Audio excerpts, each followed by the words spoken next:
Inside New Orleans Sports with Eric Asher is the first place award winner of the 2015 New Orleans Press Club's Excellence in Journalism Award for the category of Best TV Sports Show.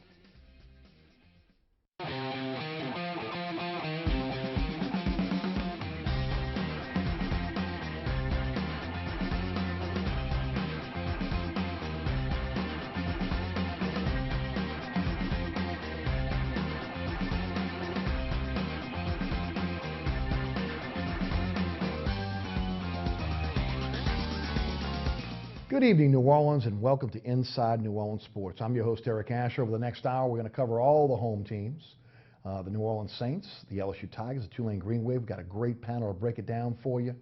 Jude Young of SportsNola.com and WGSO Radio, Les East of SportsNola.com, WHNO-TV, and NOLA.com, and the Times-Picayune. And, of course, as you can see, we're in our new palatial studios. The show got so big, they had to move to another studio. And we are glad to have it. Of course, this is our first, I guess, new show since we've moved into the new studios. We hope you enjoy it as much as we enjoy bringing it to you here on the award-winning Inside New Orleans Sports. As I said, tonight we've got Jude Young and also Les East. We always like to find out a little bit about what the guys are involved in. Gentlemen, welcome, and welcome to the inaugural show here in the new studios of WLAE-TV. And Jude, we'll start off with you. Tell the folks a little bit about what you're involved in. Well, no matter where you're located, it's a pleasure to be on the program again. First of all, with SportsNola.com, we're getting awfully busy. It's football season, and that means high school, college, and the Saints will be giving you as much information and analysis as possible, and that makes my program on WGSO Radio a little bit more entertaining when there are games to talk about, and that happens every Tuesday and Wednesday night from 6 to 7 p.m. That's 9:90 a.m. at WGSO.com. And Les, welcome back to the show, and tell the folks a little bit about what you're doing these days. Thanks, Eric. It's good to be back. I was kind of hoping you might give me a bottle of champagne and we could kind of christen. Actually, we'll be getting a little tipsy after the show. Well, that's good to hear. I'm working with my colleague here at SportsNola.com. I have started already writing with them, and I will be participating on the Prep Showcase football games on WHNO-TV as a sideline reporter with Ken Berthelot and Wade Kaiser. We begin this Friday with John Ehret and Riverside, two teams that made it to the Dome last year. And I'll also be doing some work with NOLA.com, the Times-Picayune. So staying busy. Well, welcome back home. Thank you. Good to be back. Yes, indeed.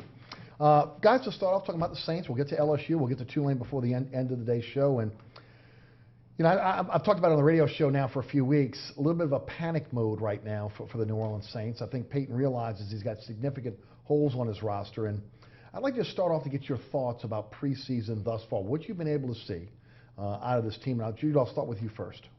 It's clear that they're not where they need to be. They're not where Sean Payton expected them to be. Certainly from game to game, he hoped to see improvement in certain areas that they haven't had it. So you see them scrambling on the street to try to find free agents, make small trades to boost those positions that we can all see are far too weak right now.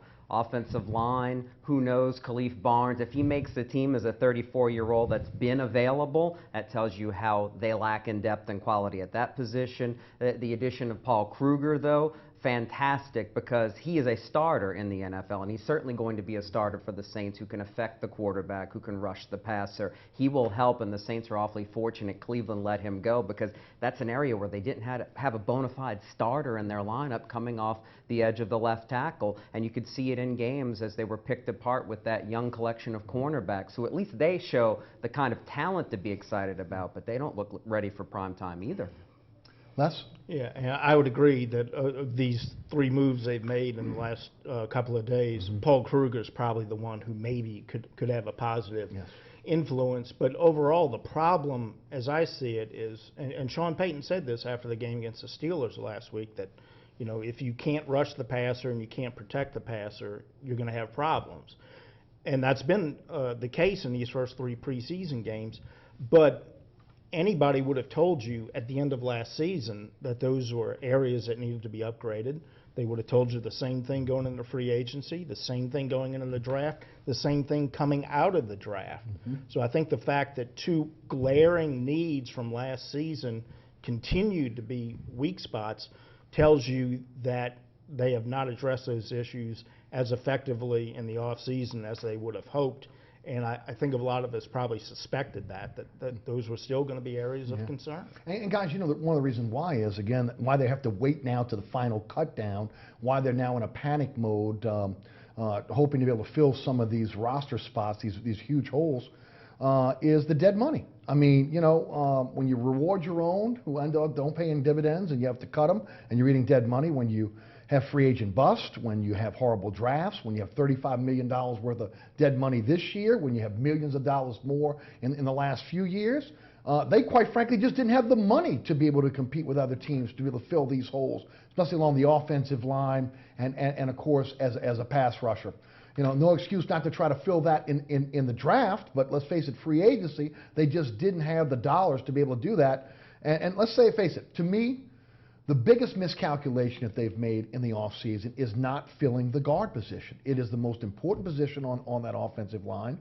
And the fact that they have not done that until now is probably one of the most egregious errors they've made in the Peyton era. And because, again, the asset for this team is Drew Brees. You know, pass rusher, that's a little bit different. You know, they got, like you mentioned, they got lucky with Kruger. You normally have to homegrown a pass rusher. You normally can't afford to get a pass rusher in free agency. A lot of times those guys are not available on free agency.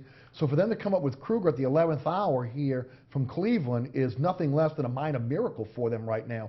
But they can blame themselves. The mismanagement of the cap and of course, bust when it comes to their own free agents, bringing in free agents that didn't work out, and drafts to me are the reason why their hands were a little tied going into free agency, and why now they're really scraping the end of the waiver wire to try to find guys that are better than what they have now. There's no doubt that these past 2 years have all been about trying to survive and get younger because of the salary cap hell they've been in, which brings the bigger picture in. You mentioned Drew Brees because you always have to talk about Drew Brees. He is the centerpiece of the football team. On one end, they're trying to get to 2017 in the offseason where they'll suddenly have a lot of cap room because they've paid the price the past couple of years. But at the same time, Drew Brees' contract is up. So it makes you wonder, what exactly are they building towards if the most important player on the team, who's still the biggest reason why they can win, you don't have him tied up? So when people watch these two almost divergent paths when it comes to Brees' future with the team and rebuilding the team with a salary cap problem, you wonder, what way are they really going? Because to have all these problems at key areas, you can't block people, you can't get to the quarterback on defense, you're not set to win in what could be Drew Brees' last year, and you're scrambling to try to just be competitive at this point. What can you add, Les? Well, I think you touched on the root cause. This is all a culmination of problems that the front office and Peyton himself have had over the last few years, in that they have had some bad drafts, they've missed on some high draft picks, they've not managed the cap that well. I mean, your hands are tied a lot with the cap. It's very difficult to have all the money you want every year. True. But they've made some mistakes that have hamstrung them even more. So that's all coming home to roost now. And getting back to Brees, you know, he's still an elite quarterback, but he's reached the peak. He's not getting better, okay? And I think we're starting to see just a hint that maybe he's past his prime, still an elite quarterback. But what you need to do is be more balanced on offense, be able to run the ball so that he doesn't have to throw for 4,000, 5,000 yards in a year for you to be successful, and also so he doesn't take a lot of hits. And you also can't give up 30 points a game if you're going to avoid doing that with him. So the weaknesses that they have actually make it a little harder for them, or a lot harder for them, to adapt to Brees as he starts to look at the last few years of his career and maybe his last year in New Orleans. And we're stressing pass protection, but have you looked at the statistics running the ball in 3 preseason games? They've tried to run the ball more and more each game, and they've gotten worse at it. If you take out the fourth quarter and guys who are fighting for roster spots, their top running backs are averaging around 3 yards a carry, a little less. So they're not going to have a running game if things don't improve rapidly. And we've seen what happens when the Saints are forced to throw. It's a different Drew Brees, almost as good, but not his best, and an offensive line that may not give him an opportunity to show what he has left. Guys, piggybacking on what you both just said, you know, to me, I'm a little still shocked that the deal has not gotten done with Brees up to this point. Also, you know, in building a very, very good or a great defense, in having a running game, you can extend his career. You know, now you're in a situation where Brees going into the last year of his deal, you know, from his standpoint, when you look at that porous offensive line, you got to be thinking, man, maybe I ought to sign a deal because I want to make sure that at least I've got, you know, some security here long term. On the flip side, from the Saints, they're worried about a descending player in the last couple of years of his contract. I say you don't want to get on that quarterback merry-go-round that we've seen with teams that are trying to fish in the pond of the NFL draft, trying to find that diamond in the rough or trying to find that #1 pick that can come in and lead their team. Drew Brees right now, Drew Brees in 3 years from now will still probably be better than most of the quarterbacks that are going to be coming out of the draft unless you get lucky and you get one of these once-in-a-lifetime guys. I just wonder what's the delay here. And now with the self-imposed deadline of what, next Tuesday? That again, if a contract is not done, both sides are rolling the dice. It comes across as overly cautious in this day and age where you have a quarterback that checks all the boxes off the field as well as on, as somebody who should have the longevity you're looking for. You've got somebody that is a fitness fanatic who cares very much about his image. He's not going to let himself go downhill. He's going to fight Father Time every step of the way. So you're right, he's probably going to be better than at least half the quarterbacks in the league for several years to come if that big hit doesn't come. But at the same time, maybe the Saints were wondering if they were taking a gamble on their offensive line and how that could affect Brees. He was injured twice last season. He was tough enough to only miss one game because of injuries, which is incredible and tells you how much he really still wants it. But it makes you wonder where they're at as far as, do they have any idea where they think they should be at the end of this season? I think they're up in the air just as much as we are as to how good they're going to be or how bad they could be. Well, it's really scary to think about this franchise without Drew Brees. And obviously you're going to have to do that at some point. But to do it sooner rather than later is a major concern, and certainly the contract is the main reason we're talking about this. Last year, and you mentioned he was hurt, he missed one game, and maybe wasn't at his best when you look at his entire career. Nonetheless, one of the best quarterbacks in the NFL.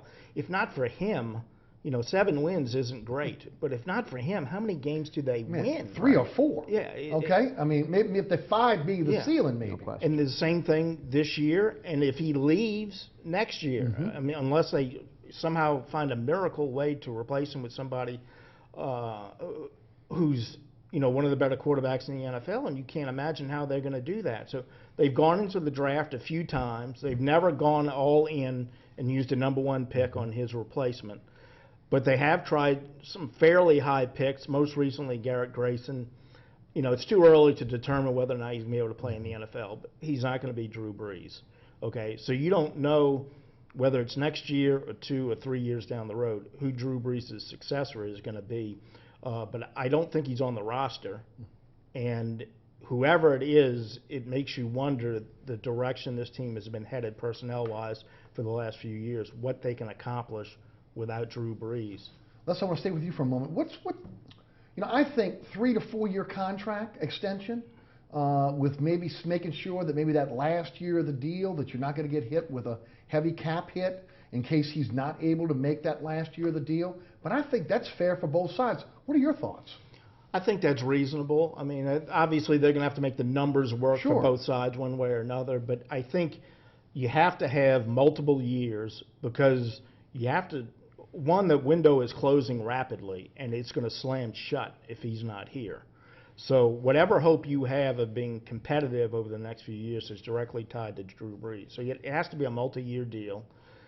In order to make it financially viable, probably, like you said, maybe a 4-year deal with you don't take too big a hit in the last year. They'll have to crunch the numbers, but it's got to be multiple years to give them an opportunity to transition to life without Drew Brees.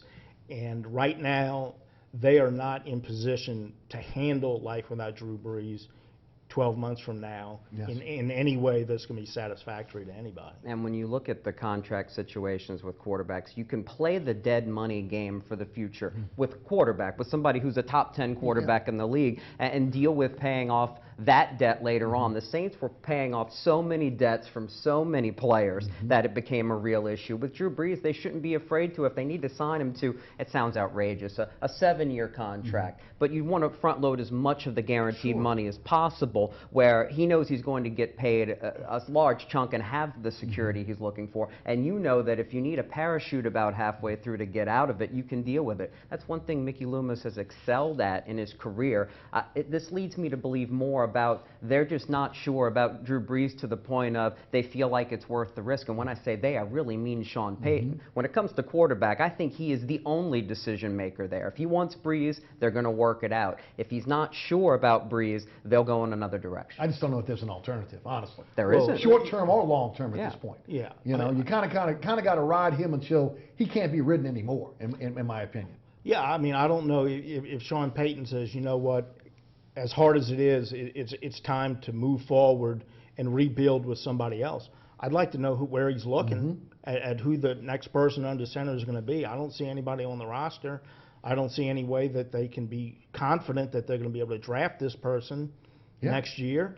In free agency, I don't see any answers there. By far, the best option they have is number 9. They got to find a way to make this work, or they're really treading into some dangerous territory. Right, and then from Brees' standpoint, do you want to be here with a rebuilding team?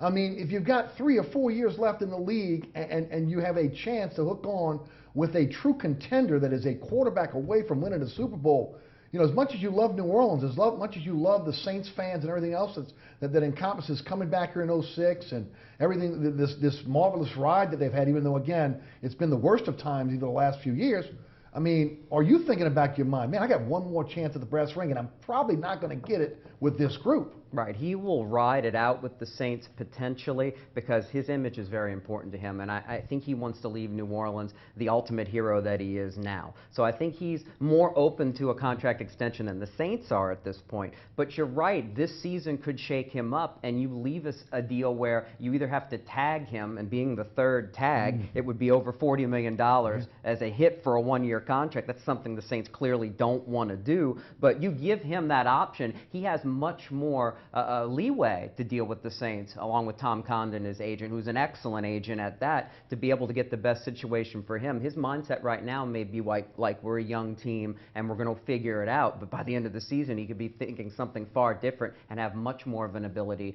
to quietly force his way out. Let's talk a little bit about the offensive line. Obviously, Teron Armstead is a budding All-Pro. You look at Unger, a guy that, again, is one of the better centers in the league. You know, a lot of people have watched Zach Strief over the last couple of years say he's a descending player. And come on, the guy was drafted in 2006. You know, when you've been around that long, you tend to descend. Whether he can handle speed rushers on that right side or not, he hasn't done a good job of it in the recent past, but he's still a serviceable right tackle. And then you get into the guard position. Lolito and Clemente, if they haven't figured it out yet, I think it came very clear over this preseason, they'll never be more than NFL backups, guys you can plug in, play them for 3 or 4 games. You can't rely on them in a 16-game season. And what they've done to Andres Pete, it borders on NFL criminality, okay? To move him from left tackle to right guard, and now they want to try him at left guard. Your overall thoughts on the line, and then I want to kind of morph into Khalif Barnes. Again, 11 years in the league, 34 years old, has a little bit of baggage with a DUI out in California. The Raiders chose not to re-sign him. There was a reason why this cat's sitting on the street, okay, when you're about 2 weeks out from, week and a half out from the NFL season. Your thoughts on this offensive line? I still think they have to bring other players in, whether it be via trade, whether it's an opportunity to be able to go out and get a team before they waive a player to get them here because they won't be able to get them on the waiver wire, much like they did with McCain. I still think that this is a work in progress, even from a depth standpoint and a starter standpoint of the offensive line. Well, your thoughts? Let's work backwards.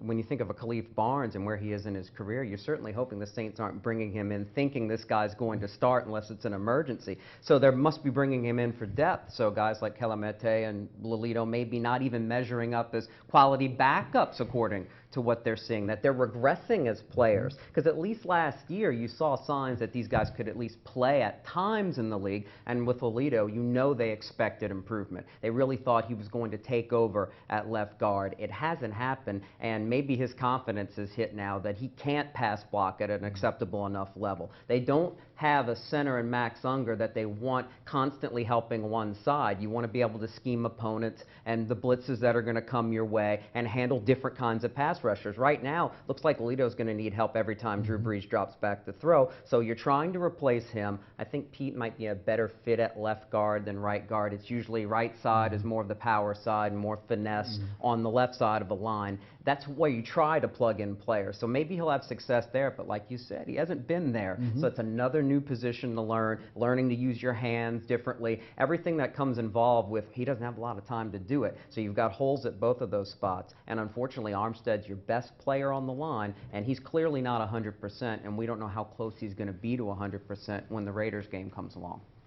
Les, you think this is the group, or you think they're going to have to still add? Yeah, well, if they don't add somebody, then I think it's going to be a problem. Yes. So I think they need to try it, as limited as their options are going to be. You know, mentioning Barnes, you know, how often do you find an unemployed football player at the end, was it August 30th, who's going to help you out? You know, those people already have jobs by the time you're getting ready to play your last preseason game. So that's not a solution to the problems we're talking about. I couldn't agree more about what they've done with Pete. Moving this kid around, I mean, this is supposed to be a building block for your future. You got to find a spot for him, put him there and let him focus on it. I understand with Armstead's injury, they kind of needed to move some pieces early in the preseason. Sean Payton said last week he wanted to try and anchor him at right guard so that he could settle in, which I thought was necessary and a good idea. Did not have a good game against the Steelers, and now they're talking about maybe moving him to left guard. I just think his head's got to be spinning. I think he can be part of the solution, but they have to find a spot for him, put him there, and let him take his lumps if need be, but settle into that position and become one of those people they can count on, and let him settle into one of those spots. But those two guard spots right now are two big question marks, and like I said before, they were question marks a month ago, 3 months ago, 6 months ago. They didn't address it when they had some time to do it, and now their options are extremely limited. I'm sure this weekend they're going to be scanning the waiver wire, seeing if they can find somebody worth taking a look at. You know, I think back to Peyton's first year, I think maybe Scott Shanley. Shanley and Semino. And Semino. That's right. The two linebackers, they brought them in around the time or on the last cut. Those wound up being two very good players. Scott Shanley was a really good player for a long period of time. You know, offensive linemen, it's a little bit harder to find somebody compared to linebacker. A little bit harder to find somebody at this late date. But, you know, their options are very limited now. They're going to have to try and find somebody to upgrade those positions, because right now they're just not adequate, and I don't see it getting much better with the people on hand. Yeah, I've talked about it on the radio show now for about 2 weeks. In 2006, Shanley and Semino were brought in via trade. Remember, they had already gotten Fujita as a free agent. They did it at the 11th hour. Those guys became core members of the Super Bowl team. Remember, Vilma comes in, supplants Semino at the linebacker position, middle linebacker, but he still played backup and was special teamer. I mean, Shanley, what he gave to the team, all of a sudden they upgraded that linebacker position. They have to have the same mindset with this offensive line now, which again is mind-boggling considering they're an inside-out offensive line. The guards have to be the strongest part of the offensive line. Other NFL teams, they want strong tackles. The Saints want strong guards. The tackles are just fanning the defensive ends out so Brees can step up and find a passing lane to throw the football. With that said, there's another component to this, that when they lost two-man last week, the Saints have always had great wide receiving tight ends, but they've always had a guy they could count on. They could come in and be a good blocking tight end for them. They don't have that guy on the roster right now. I'll be intrigued to see how they handle the situation with Human, who's a guy they wanted to be that third guy who can even do H-back type of role as a second fullback type blocker. I don't know what his situation is. Nobody knows, because Sean Payton keeps that on lockdown. But we'll know a better idea next week. And that's an area where you can find a blocker type and probably off the street. But the timing of the guard situation is interesting because they ignored it the whole offseason. They didn't draft anybody. And now they have to wait to that final cut shut down. They're more likely to have to trade for the right guy at that point because it's such a valuable commodity, good offensive lineman. But now they have to wait because the teams that have those type of players, maybe in Minnesota, oft rumored about Dallas, they have the best, deepest line in the league. They're waiting to see how many injuries happen, how desperate teams are, and they were waiting for themselves. Hey, Tony Romo's hurt again, so that's a chip that they can use to wheel and deal to fill holes. Right. So we may hear something as late as Sunday or even early next week, the Saints getting somebody. I don't think they're going to sit. If it's at all possible, they can upgrade at guard, and a guy who can start if need be. They're going to try to make that happen. I agree, but then comes the problem of continuity and cohesion. Offensive line needs that. Now you're throwing guys together on the game week that are going to be expected to come in and be a cohesive unit, and that's going to be very difficult. You mentioned possibly trading. Obviously, they traded their 7th-round pick. We'll get into a few minutes for Chris McCain. It's a conditional. One of the reasons why they did that was they realized that if he was put on waivers, probably wouldn't make it to the Saints. So they used the 7th-round pick. They're going to have to be gambling like that going forward, as you mentioned. Teams that are deep at the guard position, that maybe want to get rid of a veteran because they have a younger player that's cheaper, that they feel has more upside, that the Saints will be able to take that on. And then there's salary cap considerations. You know, Kruger signs a 1-year, $3 million deal with incentives that could be $5 million. The Saints were right up against the cap. So then you have to be able to renegotiate or restructure a contract to be able to get that done as well. So, you know, there's been a lot of rumor out there, as you mentioned, with the Dallas Cowboys now. Ron Leary's been on the minds of Saints fans for a long time. With that said, with Romo going out, they're looking for a quality backup. Would the Saints be willing to give up Luke McCown, you know, for a guard that could come in and start for them, knowing that if Breeze goes down, the season is over anyway? That's the amazing thing about what happens with backup quarterbacks. Sometimes it just takes a game or two to shoot a backup's value, no matter where they are in their career, through the roof. We think of former LSU quarterback Matt Flynn. A couple of fill-in roles got him paid twice. He was never good enough to be a starter in the league, but he made his money. Now a Luke McCown can get himself a starting opportunity perhaps for one game last year. He was very good against Carolina, one underthrown pass away from being a hero and having phenomenal stats against one of the best defenses in the league. People remember that, and unfortunately it's quarterback, and it's such a valuable position that they inflate that and make mistakes. Fortunately, the Saints are the team looking for somebody to overvalue McCown. Maybe Dallas is the connection. Dak Prescott's awfully talented. He's looked really good in the preseason. He's a rookie in the preseason. They can't be comfortable going into the regular season with Dak Prescott, and McCown would be nice security. I'd love to see something happen. And Pete moving to left guard, you mentioned in Dallas, the Baton Rouge native, he's a prototype right guard. It would be the perfect fit if that's how the Saints are trying to structure those chess pieces right now. Well, they're not giving up Lyle Collins, that's for sure. No way. They may give up Leary, who again is on the last year of his deal. $2.5 million, I think, what he's due this year on that deal. But much like Barnes, they're rolling the dice. They're hoping they can squeeze one more year out of him, and they're hoping if they can, whoever they can get, that maybe they're going to be here long term, or at least they can get through this season. With that said, there's a ripple effect here, Les, when you start talking about the offensive line not being able to hold up for Drew Brees. You got some young receivers. You know, all of a sudden these guys, you know, you've got 2 high-round draft choices in Cooks and Michael Thomas now.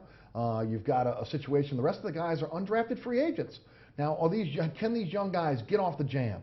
Are they able to read the defense and then understand what they have to do in the route tree? And then can they again be physical enough to get to where they need to be in this timing offense? You know, the last thing you want to see Drew Brees is hesitating, holding the ball, maybe pumping a couple times, trying to get the ball out with a porous offensive line. So the lack of a good offensive line with a very young receiving core, it could spell disaster.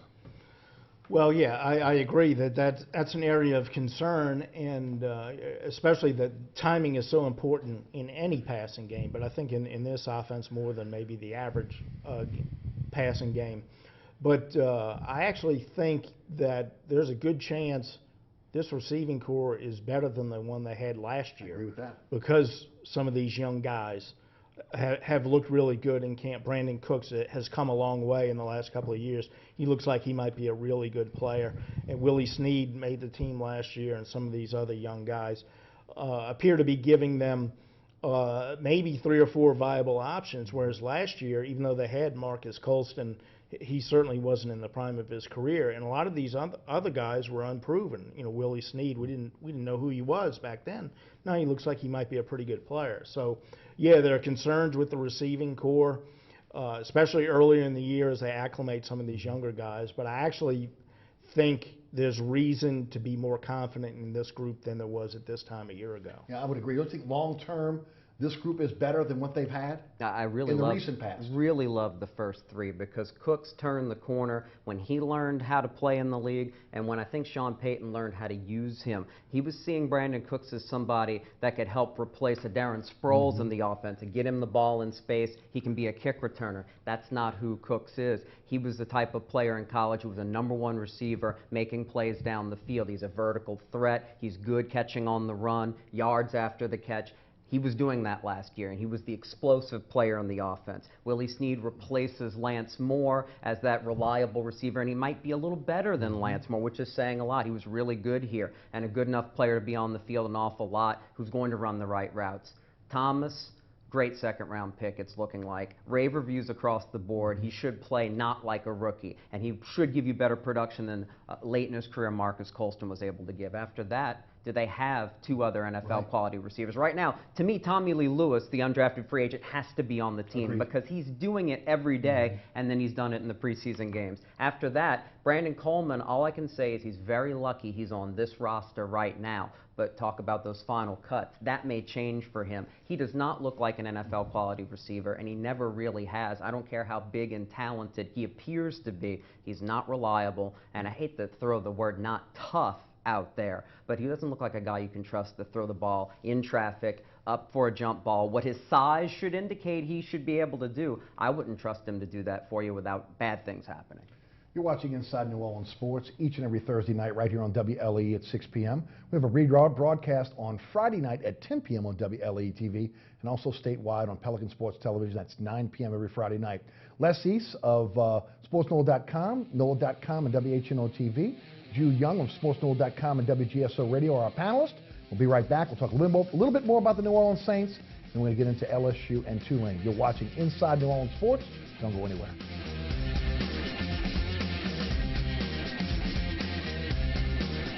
Inside New Orleans Sports with Eric Asher is underwritten by... Located on Lake Pontchartrain, Brisbee's Lakefront Restaurant and Bar offers traditional West End favorites, a scenic view, oysters, and numerous tasty options. More information is available at 504-304-4125 or brisbeesrestaurant.com. Mr. Ed's Oyster Bar and Fish House has been shucking here since 1979. Located at 3117 21st Street in Metairie, Mr. Ed's Oyster Bar and Fish House offers raw, fried, and grilled oysters as well as a range of Cajun and Creole dishes. Enjoy a dozen with a smile. You're watching WLAE, New Orleans Public Television. Find us on Facebook and follow us on Twitter.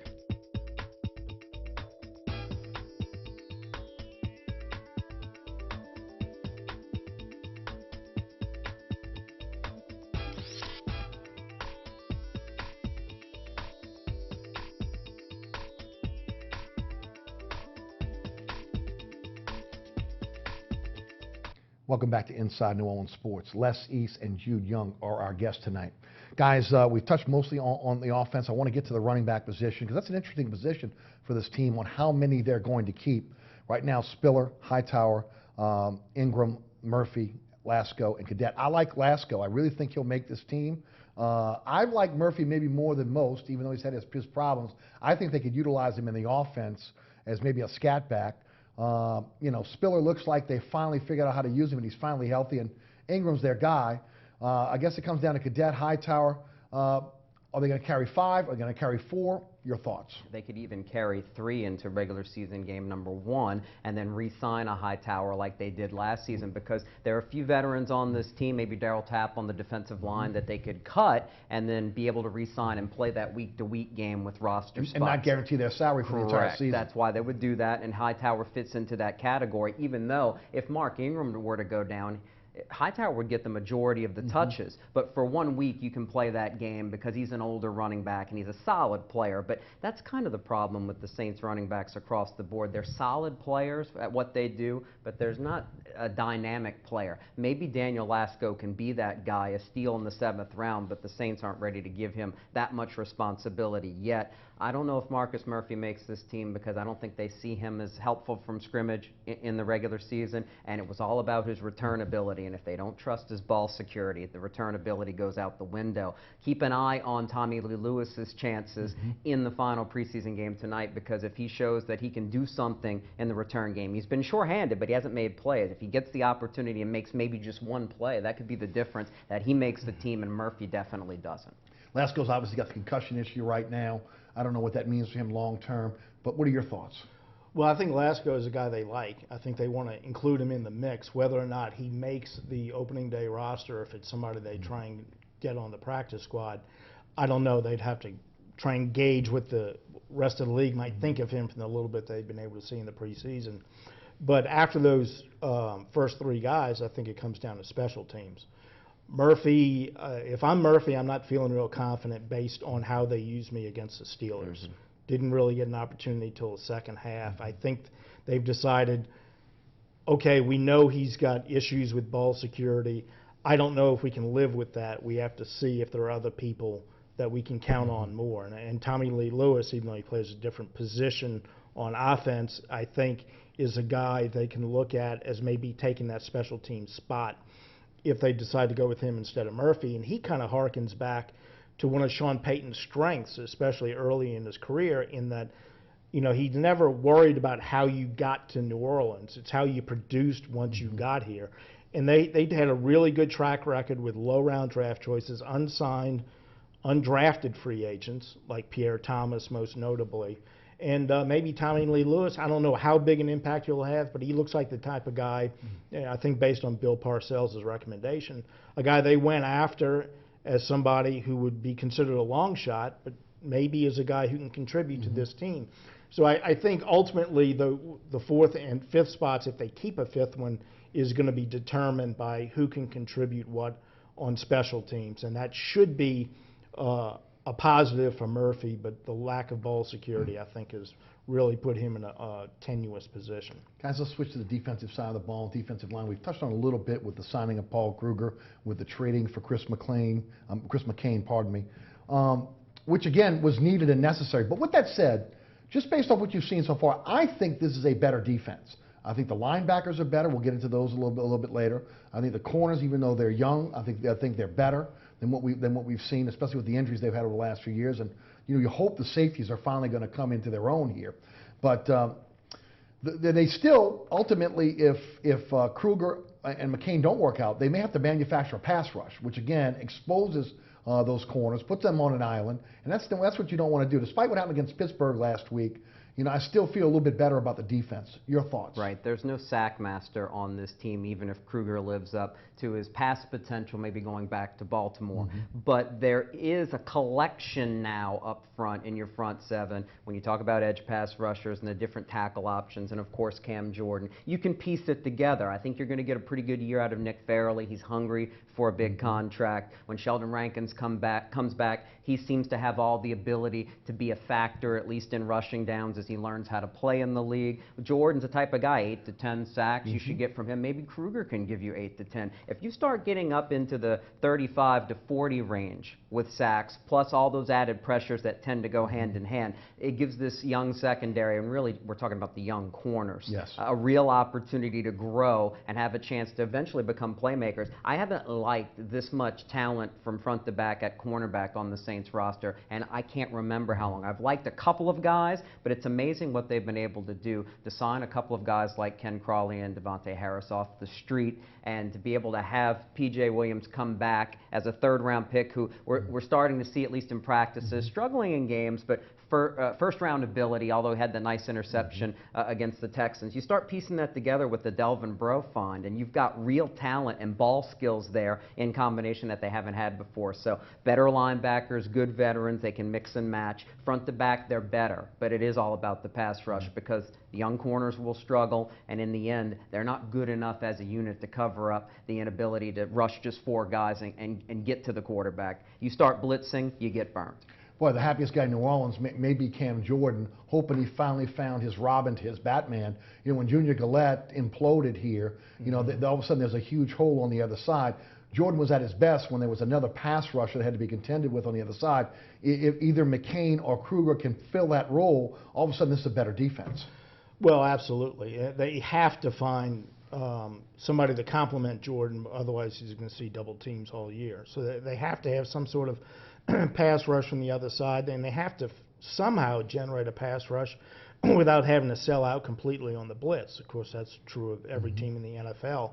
I think it's a lot harder to gauge defense in the preseason than offense because I think there's more of a tendency to play vanilla and hold back your best possibilities in terms of stunts and disguising coverages and using personnel in different ways. So I think there's a chance this defense will be better, and it had better be better than it was last year. You can't give up 30 points a game. So it has to be better. I think there's a chance it will be. I think Dennis Allen is a good coach. I think more importantly, I think he and Sean Payton are on the same page much more so than Rob Ryan and Sean Payton were. So I think that will be helpful in a sense that I don't think there will be any tension, any disagreement. I don't think you'll have a defensive coordinator feeling like his hands are tied behind his back, which I think is the way Rob Ryan felt the last 2 years. So I think for all those reasons and the fact that it does look like they have some young guys who might be able to play, I think they have a chance to be better on defense. I don't know how much better, and I think they need to be significantly better if they're going to be considered a playoff contender. And here's something to watch that we won't see at all with Kruger signing now until the regular season. He's able to rush effectively from both ends.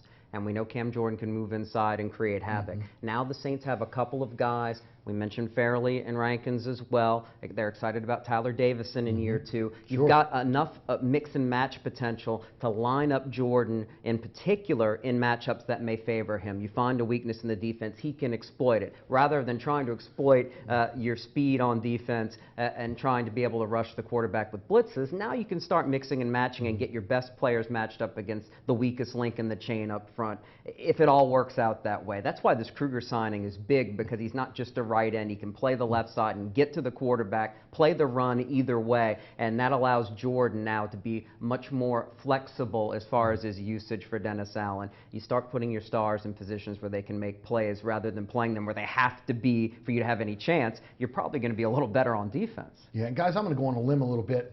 You know, I know they shopped at Big Lots for their linebacking core, and let's face it, Laurinaitis, Robertson, Stupar, all 3 guys came in at bargain basement rates, but they're an immediate upgrade. Ellerby now being healthy, Anthony moving to a position where he doesn't have to be able to be in making those calls, getting guys in place where he can use his athleticism. All of a sudden, from a very pedestrian linebacker core, they're a much better linebacker core. Now, would I match them up with the Dome Patrol? No. Or some of the top linebacking cores in the NFL? No. But they're a better linebacking core today, healthy, than they were last year. Yeah, and I think that people are going to have to be patient with this defense because you have a lot of young players who are going to have to, they're going to go through some growing pains, especially early in the year. You've had a lot of guys miss time in the preseason because of injuries. Kruger's just now getting on board, even though I think as a veteran he'll pick things up fairly quickly.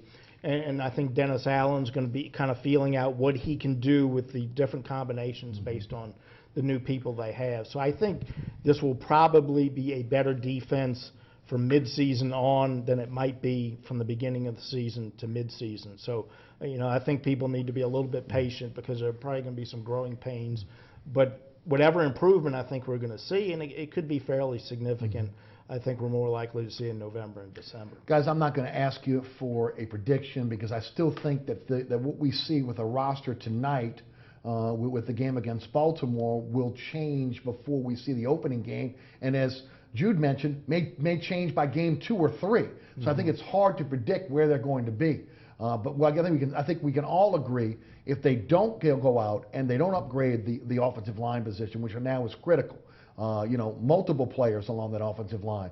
it could be a very, very long year for the Saints. I'm not ready to jump ship and say that the full-blown disaster is going to happen. You keep mentioning that under Sean Payton with Drew Brees at quarterback, the floor has been 7-9. Las Vegas thinks the Saints are going to win 7 games based on what they posted. I'm going to throw out there 7-9 because I think in some areas they're better than last year, and right now clearly in some areas they're working to fix. They're not as good, but adding it up, they might be a better overall 53-man roster. So at least that's encouraging. But when you're trying to find big-time solutions the last couple weeks before the regular season, it's hard to be excited and think that that jump up to be a division contender with a team as solid as Carolina is possible. And oh, don't forget, I think both Atlanta and Tampa Bay are ascending teams. They're not descending right now in the league, and people are wondering if the Saints are. Les, anything you would add? Well, very simply, I think it's been demonstrated that it's difficult to win fewer than 7 games if you have Drew Brees as your quarterback.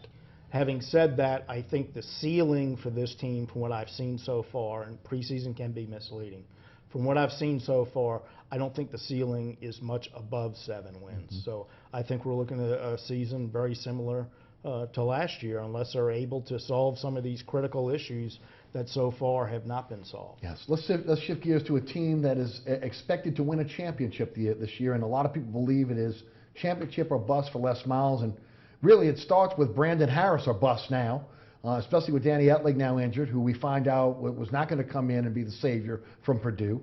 Now Lindsey Scott, Jr., the freshman, will be backing up Brandon Harris. And I'll start with you first, Les. Your thoughts on the LSU Tigers? I think this team, I understand the lofty expectations preseason number 5. I think they definitely have a chance to contend for the SEC title, which would give them a very good chance of being in the college football playoff. Undoubtedly, Brandon Harris remains one of the most important keys to how successful they are. He has to be a better decision maker. He has to be more accurate with his passes in order to give them some offensive balance and take a little bit of the pressure off of Leonard Fournette and the other running backs. I think they have so many good running backs that they can not lean on Leonard Fournette quite so much, not make him have 300 carries necessarily. I think that depth could be helpful. But Brandon Harris is going to have to keep defenses honest. But the thing that I don't think has gotten a lot of attention that I think could be really important for this team is you look at that defensive depth chart and you see a lot of seniors in prominent positions. You've not seen that really since 2011. So many guys have gone pro early. True. The biggest difference between Alabama and LSU over these last 3 or 4 years, and I know everybody's going to say it's the head coach. It's not that, even though Alabama is the best head coach in the country. The biggest difference is Alabama keeps more players longer than LSU does. And you can blame that on the head coach too if you want, and there may be some truth to that. But unlike recent years, LSU has kept a lot of players who are now seniors, Kendall Beckwith, and a lot of other players on the defense have a chance to really make this a better defense. They haven't had an elite defense in about 3 or 4 years, and I think that experience could make a huge difference for this defense, and I think Dave Aranda has a really good track record as a defensive coordinator. So I think the defense is what you need to keep an eye on, because if the defense gets back to playing the way it did before that class after the 2011 season went pro, and 2012 also, if the defense can get back to that level, then it makes things even easier for Brandon Harris to do the little bit he needs to do on offense. I think the defense is a real key. Right, I'm going to stay with you for a moment. There will be growing pains, though. When you move from a 4-3, when you move from that traditional LSU defense now, putting guys in a new position, playing primarily at 3-4, there's going to be growing pains with this defense. Yeah, there will be. Wisconsin, I think it's good for them to play a team like Wisconsin, a good quality opponent, and yet one they should be able to handle even as they go through those growing pains. Losing Christian Lacouture in the middle of the defensive line, that was a big loss. But nonetheless, I think this is going to be a good defense. They need to be more of an impactful defense. They need to create more turnovers than they had the last couple of years. But there will be some growing pains. The schedule actually isn't that bad. Going to Florida is going to be a big game. They get Alabama at home, which helps a little bit. Home field hasn't always meant a lot in that series. Right. But I think this team can get through those growing pains early, and I think they have a chance to be a really good defense. And again, it's still going to get down to Brandon Harris to some degree. He's got to be a more consistent playmaker than he's been. Your thoughts on the Tigers? But I'm glad that Les was focusing more on the defense, because I think it's so important to understand Les Miles' limitations as an offensive coach.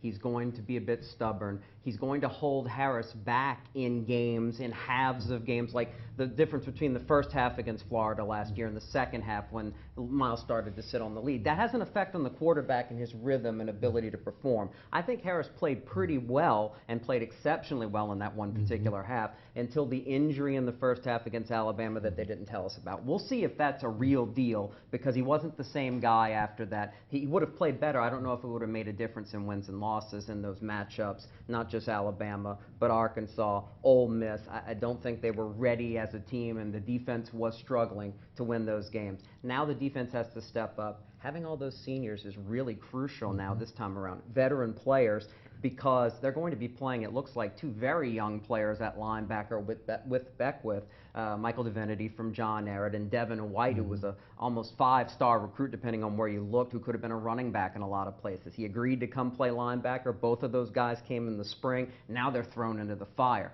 Aranda's going to earn his money early on, because it's great to have that senior in the middle, but those young bucks flanking him, teams are going to try to attack that. Everybody else does their job. It'll make their growing pains a little less. And like y'all said, if the defense reaches its potential, you get to those games in the swamp, Alabama and Ole Miss visit, Brandon Harris is going to have to make plays, but he's going to have to be built up to those points in those games to believe he can make those plays, because he's got all the pieces around him to be good. Sure. Your expectations? I anticipate that it'll come down to LSU and Alabama in the SEC West, and home field has made a difference lately between blowouts and close losses. It's going to be a close game in Tiger Stadium. LSU's going to have their chances. If they pull that out, or even if they don't, because their schedule's a little easier in the league than Alabama, they have a chance to go to Atlanta. Are they good enough to go 11-1, 12-0? Still a little too young. Changes on defense, can't go that far. But they have the talent. But are they good enough as a Les Miles coach team? I'm not going to go that far. I think they'll wind up something around 10-2, because they really are that much better talent-wise than every team in the SEC except Alabama, and I think that'll show, and they'll play well enough on both sides of the ball to wind up perhaps here in the Sugar Bowl when it's all said and done. Les, what are your expectations? Well, I think they would definitely contend for the SEC West, which means you'll contend for the SEC title. I think it more than likely will come down to that game against Alabama. Last 2 times they played in Tiger Stadium, basically they had the game won very late in the fourth quarter. 1 or 2 plays at the very end made the difference. So you're right, they've had a much better chance to win in Tiger Stadium than they've had elsewhere. And so I think they have a chance. I think it will come down to that game. And one other thing we should mention, you mentioned growing pains on defense. You know, the offensive line, which used to be a huge strength for LSU and certainly is a big emphasis for Les Miles, could be a really good offensive line, but they've had to move a lot of pieces around during preseason camp. And so there are going to be some growing pains on the offensive line as well, and that can make things a little difficult on Brandon Harris. So we need to watch that early on, as well as the changes on defense. But I think, once again, LSU-Alabama will be the annual game of the century once again. Coach Willie Fritz at Tulane, starting his tenure there, claims his team is being underrated by the national press. Guys, you know, I get criticized a little bit. You don't talk enough about Tulane. Well, we don't know a lot about Tulane right now. We know their defense should be pretty good because they've got a lot of returning starters. There's a real question mark at quarterback. The guy that they're starting only has 1 game, a kneel down. We don't know what type of system they're truly going to run. We're here, it's going to be exciting. But Jude, what are your thoughts about the Tulane Green Wave? I think the track record of Fritz, it stands out that he's been a head coach for 24 seasons, and 23 have had winning records. It's asking a lot, even with Tulane's schedule, which is pretty weak, to get that far and at least get to 6 wins and avoid a losing record this time around, because there's so many questions on offense. But I will say this, I already have faith in Fritz to do something that Curtis Johnson had trouble doing in all 3 phases of the game as a head coach with his staff, and Bob Toledo particularly struggled in the one area, special teams, that have been a problem for about a decade for the Green Wave. Willie Fritz will coach a football team that won't beat itself. I think Tulane's going to give themselves a chance to beat in a lot of games against the teams they play. It's not that daunting a slate this year, but how good they're going to be. I don't know how Glenn Coulier is going to be at quarterback. We haven't seen him. He was good in high school. A lot of guys are good in high school, and the other two are true freshmen. It's asking an awful lot to run a zone read style offense that we're expecting to see, even with good running backs, with quarterbacks that haven't done it a lick at that level. Les? I think that's true, that there's just a lot we don't know about this program. I do think you can't help but look at Willie Fritz's track record and think that Tulane hired the right guy, and that there's reason to be optimistic that he's going to get this thing headed in the right direction. I think 3 wins each of the last 2 years, 1 winning record in 13 years, something like that. I think early on they're probably going to have to lean on the defense while the offense figures some things out with a quarterback who hasn't played, an offensive line that's learning different blocking schemes, what can be a sort of difficult offense to run if you haven't run it before. So I think people have to be patient. But I think early in the year, especially with the season opener tonight against Wake Forest, I think the real key is just to look at, do they look like they have a clear idea of what they want to do on both sides of the ball, or there are a minimum number of mental mistakes? Do they have a sense, maybe the other team has more talent, maybe the other team makes more plays, they lose, maybe even the score isn't that competitive, but if they look like they have an identity, they know what they want to do, and they're getting what they can out of the limited talent that they have, I think that would be an encouraging sign regardless of the final score. And I think there is some talent on the defense, as you mentioned. Right. So. And that's what they're going to have to hang their hat on this season, is the defense. And the defense is going to have to carry them, rightly so, when you have so many returning, Letterman returning starters coming on the defense. But I will say this, and I think the future is bright for Tulane, because I think that when you look at this type of offense, and I've said this over and over again on this program and my radio show, this is an offense that I think Louisiana kids can be attracted to. Right. You guys cover high school football all the time. This is tailor-made for Louisiana athletes. And even the area where you struggle a little bit, especially after your LSU and other big-time schools will come and get whatever size you do have in the state, it's hard to get good linemen, but you can find skill talent. You can fill out a defense in the back 7. But what we've seen Tulane have to do is find different ways to get offensive lines put together, and I think Curtis Johnson did a really good job for their style of play. I found it interesting that Willie Fritz said, this is the biggest offensive line I've ever had, but I had to make the starters lose about a total of 100 pounds. It's a completely different style. They may not fit it, but you can find smaller, quicker linemen in the state to make that kind of offense work. Your zone reading, you're spreading people out, you're widening your splits, and you're relying on quickness. That's going to make the job of his staff recruiting a heck of a lot easier, and his teams will run the ball. We don't know if they're going to win because Tulane has been such a black hole in that area, but we do know that those teams are going to run the ball, and at least this year they've got 4 really good running backs that are proven. And we talk about the defense. Watch Tenzel Smart on the defensive line. He's really talented. He's going to play in the NFL. And Nico Marley may be a bit undersized, but he's a flat-out playmaker. And to have somebody like that at middle linebacker, no matter what your scheme is, you're going to have leadership, and you're going to have somebody that lines you up right to try to make plays. I think we'll all agree, and I know there's Tulane fans are tired of hearing this, but patience will be a virtue.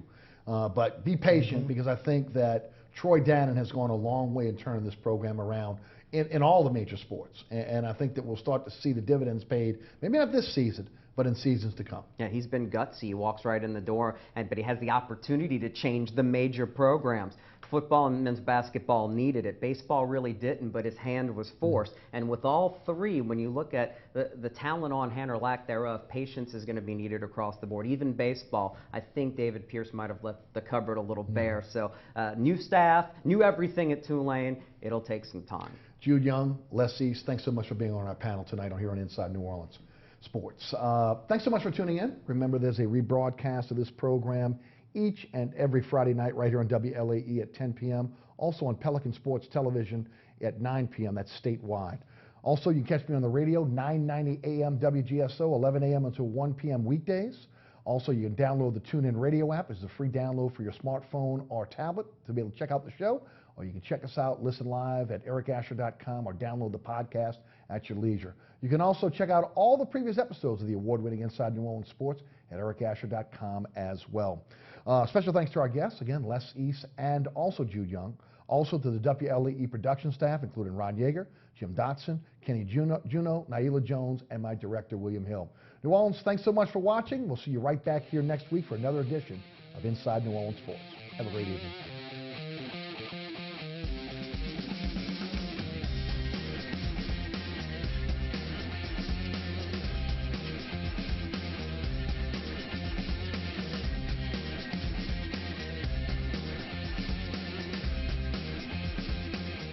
Inside New Orleans Sports with Eric Asher is the first place award winner of the 2015 New Orleans Press Club's Excellence in Journalism Award for the category of Best TV Sports Show.